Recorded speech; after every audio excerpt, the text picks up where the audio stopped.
साहब, मेरे साथ आए हुए मेरे बिरादर भाई असलम मास्टर, निहाल अहमद, बशारत गुरुजी, अब्दुल वहाब साहब, अशफाक हुसैन कैसर मास्टर, दोस्तों और साथियों, आज का दिन बड़ा मुबारक दिन है कि इस मौके पर मेरे भतीजे इम्तियाज हुसैन कैसर मास्टर का विदाइया प्रोग्राम हो रहा है। 31 साल की तालीमी खिदमत से वो सुबुकदोश हो रहे हैं। मैं उन्हें पुरखुलूस मुबारकबाद पेश करता हूँ। यहाँ पर जितने भी मुकर्रिरीन ने अपने ख्यालात का इजहार किया, उनके ताल्लुक से अपनी बातें रखी, वो सुनने के बाद हम भी आश्चर्य करने लगे, ताज्जुब करने लगे कि वाकई में इम्तियाज सर इतनी अजीम शख्सियत थी। दोस्तों और साथियों,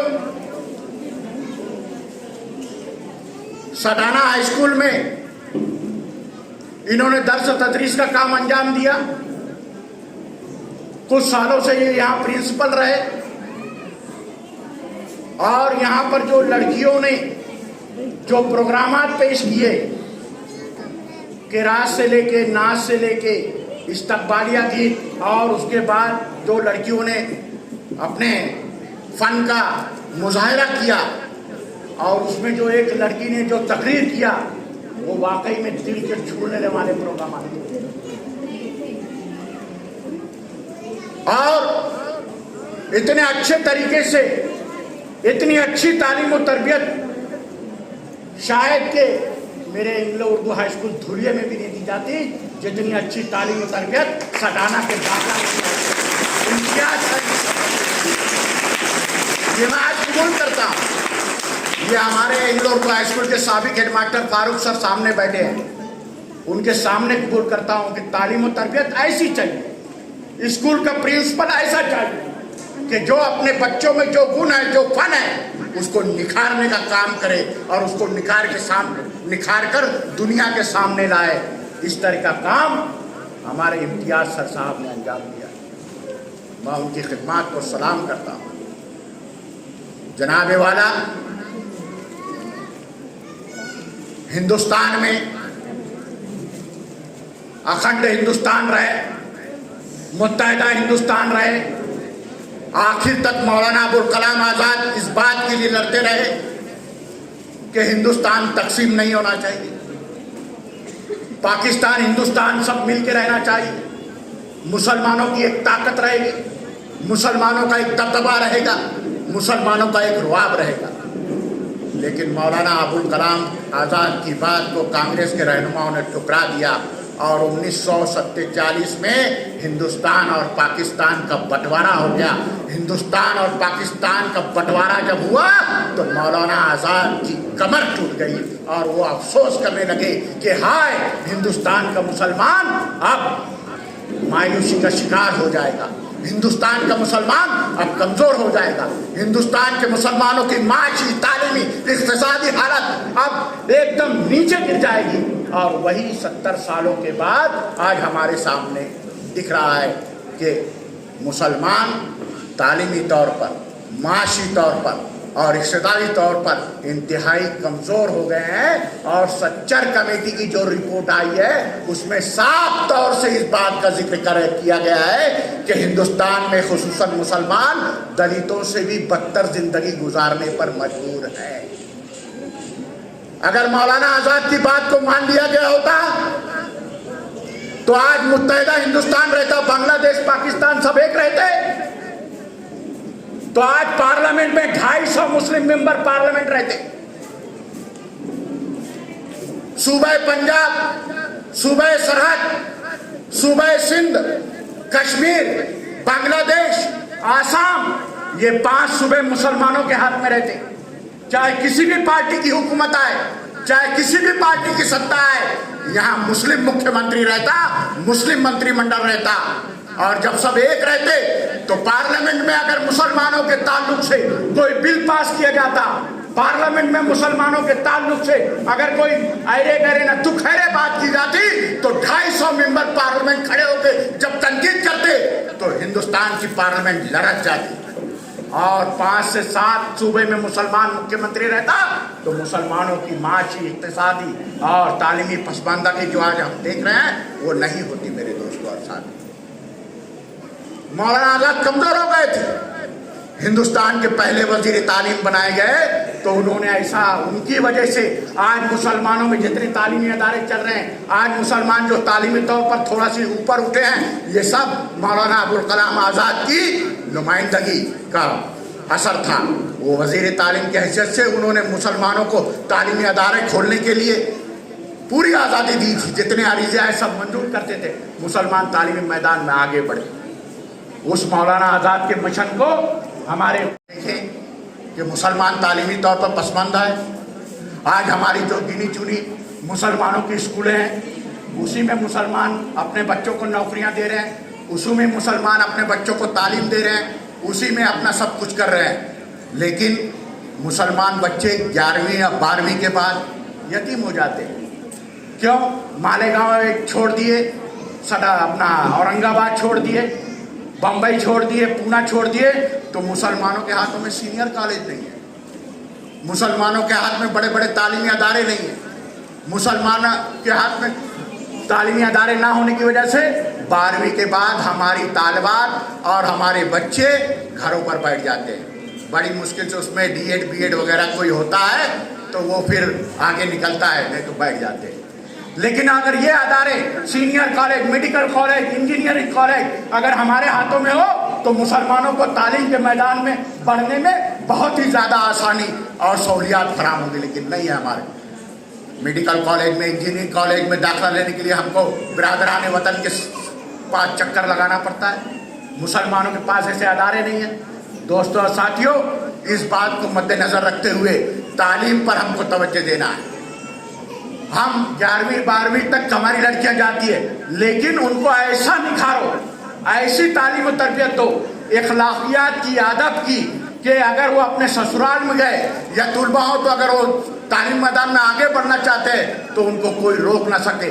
ऐसी तालीम और तरबियत बागलान उर्दू हाई स्कूल में इम्तियाज सर ने तुलबा तालबात को दी है, वो आज हमने बखूबी सबके सामने देखा है, इसलिए मैं उनको मुबारकबाद पेश करता हूँ। दोस्तों और साथियों, पाकिस्तान के एक रिटायर्ड पुलिस कमिश्नर थे, उनका नाम अशफाक अहमद था। वो बताते हैं कि मैं पहले टीचर के फराइज भी वो अंजाम दिए। वो बताते हैं कि मैं एक दफ़ा जापान के दौरे पे गया। जापान के एयरपोर्ट पर मैं जैसे ही उतरा और एयरपोर्ट उतरने के बाद मैंने कहा कि मैं एक उस्ताद, एक टीचर हूँ, तो उनका ऐसा सम्मान, ऐसी इज्जत अफजाई की गई कि वो समझने लगे कि जैसे मैं कोई वजीर आज़म हूँ। जो कौम उस्तादों का एहतराम करती है, उस्तादों का अदब करती है, वही कौम उरूज पर जाती है। आज जापान दुनिया का टेक्नोलॉजी में सबसे आगे, सबसे नंबर 1, उसका कोई मुकाबला नहीं कर सकता। तो उनके अंदर इखलाकियात है, अदब है। हज़रत अली ने फरमाया था, जिसमें अदब नहीं वो बेदीन है। अब मुझे नहीं मालूम कि जापान के लोगों ने हज़रत अली की बात को कैसे समझा। जापान में पहली से लेके तीसरी जमात तक कुछ पढ़ाया नहीं जाता है। पहली से लेके तीसरी जमात तक सिर्फ उनको इखलाकियात और अदब सिखाया जाता है। सिर्फ ये सिखाते हैं कैसे दूसरों को एहतराम करना चाहिए, कैसे इखलाक से पेश आना चाहिए। तो आप जाओ जापान में, जब भी क्यों जाए, कितना बाअदब और कितना बाइखलाक तरीके से वो रहते हैं, ये आपका अंदाज़ा होगा। जब इखलाकियात सिखाते हैं सिर्फ 3 सालों तक। मेरे दोस्तों और साथियों, इसी तरह अशफाक अहमद ने साहब ने कहा कि एक दफ़े मैं इटली गया, तो इटली में कोर्ट में जाने का मौका मिला, अदालत में जाने का मौका मिला। जब मैं अदालत गया और वहाँ पे खड़ा हुआ तो मैंने कहा कि भाई मैं एक टीचर हूँ, एक उस्ताद हूँ। तो जज और वकील सब खड़े हो गए, बोले आप एक टीचर हो, एक उस्ताद हैं। इतना ज़बरदस्त एहतराम उस्तादों का आज इटली में और जापान में किया जाता है, वो कमी हमारे हिंदुस्तान में है। हमें उस्तादों का बहुत एहतराम करना चाहिए, उनसे खुलूस और मोहब्बत से पेश आना चाहिए। और जिस तरह की इम्तियाज़ साहब की ज़िंदगी के बारे में जिन लोगों ने अपने ख्यालात का इज़हार किया, उससे पता चलता है कि इम्तियाज़ सर ने अपने पेशे का पूरी ईमानदारी के साथ फर्ज निभाया है। इसलिए आगे की ज़िंदगी में उनसे कोई मुसीबत और कोई आफत नहीं आ सकती। ये अल्लाह ताला ने फरमाया है, जो ईमानदारी के साथ अपने फ़र्ज़ को निभाएगा, मैं दुनिया में उस पर कोई मुसीबत और आफत नहीं आने दूँगा। मेरे दोस्तों और साथियों, आज इम्तियाज़ सर जो आपके सामने है, तो हमारा पूरा घराना मुअल्लिम और मुअल्लिमात का है। हमारे घराने में सब टीचर और मुअल्लिम पैदा हुए हैं। हमारी वालिदा जो थी खातून अंजन हाई स्कूल, जिसके नाम से आज मालेगांव में हाई स्कूल चल रहा है, हमारी वालिदा धुलिया में मुस्लिम बच्चियों को रोज़ाना अरबी मदरसा रात में हमारे घर पर चलता था, और हमारे मुस्लिम बच्चे, मोहल्ले की सब बच्चियाँ वहाँ आती थी और कुरान शरीफ उसको पढ़ाती थी और सिखाती थी। यानी मच्छी बाजार, मौलवीगंज और कसाब बाड़ा में आज भी जितनी बूढ़ी मुस्लिम औरतें होंगी, वो सब बताएंगी कि हमने कुरान मिस्राइल से सीखा है। मिस्राइल मतलब मेरे अब्बा मिस्त्री थे, अब मेरे अब्बा शफीउल्लाह मिस्त्री थे, तो मेरी अम्मा को सब मिस्राइल बोलते थे। तो आज भी तो मुअल्लिम का काम मेरी वालिदा ने किया, और मेरी वालिदा का सबको दुआ है। इस तरह हमारे यहाँ कैसर हुसैन मास्टर, असलम मास्टर, निहाल मास्टर, इम्तियाज़ मास्टर, अपने अशफाक मास्टर, सब टीचर पैदा हुए, और सब लोगों ने कौम मिल्लत के बच्चे के मुस्तकबिल को संवारने का, उनको रोशन करने का काम अंजाम दिया है मेरे दोस्तों और साथियों।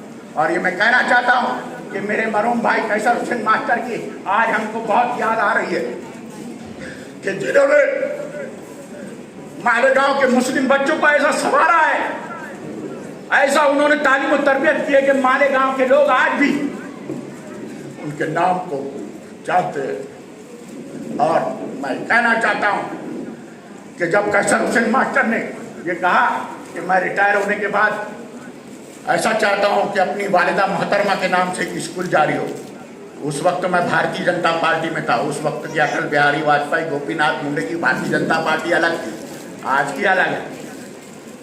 तो मैं भारतीय जनता पार्टी में था, गोपीनाथ राव मुंडे उप मुख्यमंत्री थे। दोस्तों और साथियों, पूरे महाराष्ट्र में ऐसी मिसाल नहीं मिलेगी कि हमने स्कूल रजिस्टर करवाया, लेकिन स्कूल की जमीन नहीं, स्कूल की इमारत नहीं, कुछ ना होते हुए भी गोपीनाथ राव मुंडे ने मेरे कहने पर with grant Khatoon Anjan school को मंजूरी दी। मेरे दोस्तों और साथियों, नहीं तो पहले सरकारी अफसरान आते हैं, तुम्हारी जमीन कहाँ है, तुम्हारी इमारत कहाँ है, कितने बच्चे तुम्हारे यहाँ तालीम हासिल करते हैं, ये सब इंक्वायरी करने के बाद स्कूल को मंजूरी मिलती है। लेकिन विथ ग्रांट, बगैर जमीन, बगैर इमारत के खातून अंजन स्कूल को मंजूरी मिले। आज इम्तियाज़ सर की सरबराही में, हमारी शहनाज मैडम की निगरानी में, हमारे अशफाक सर के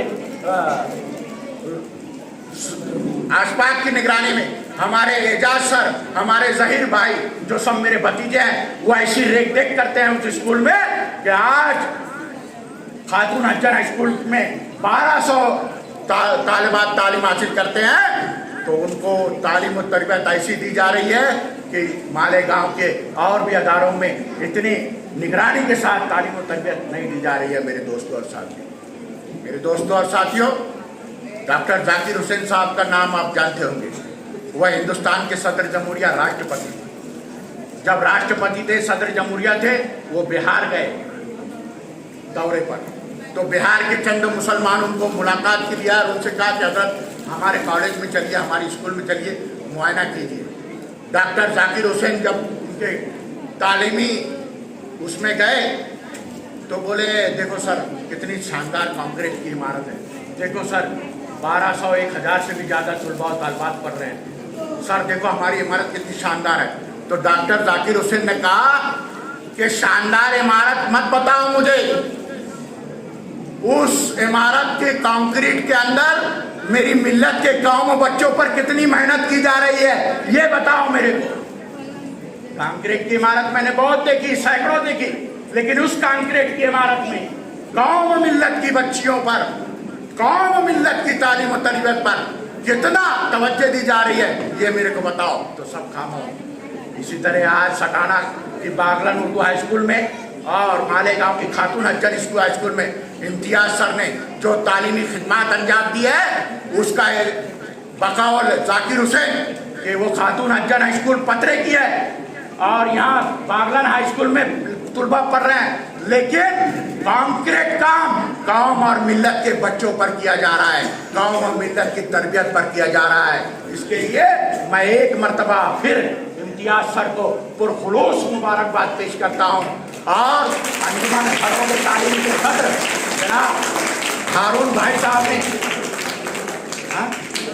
सैयद फारूक साहब ने इम्तियाज सर को अपने यहाँ तालीम और तरबियत के लिए जो आज़ादाना माहौल फराहम किया, उसके लिए मैं आपका शुक्रगुजार हूँ। इसी तरह आज के सदर डॉक्टर मंजूर अय्यूबी का भी मैं शुक्रगुजार हूँ। और इतना ही कहते हुए मैं अपने ख्यालात का इजहार मुख्तसर करते हुए अपनी तकरीर को ख़त्म करूँगा। जय हिंद, जय महाराष्ट्र।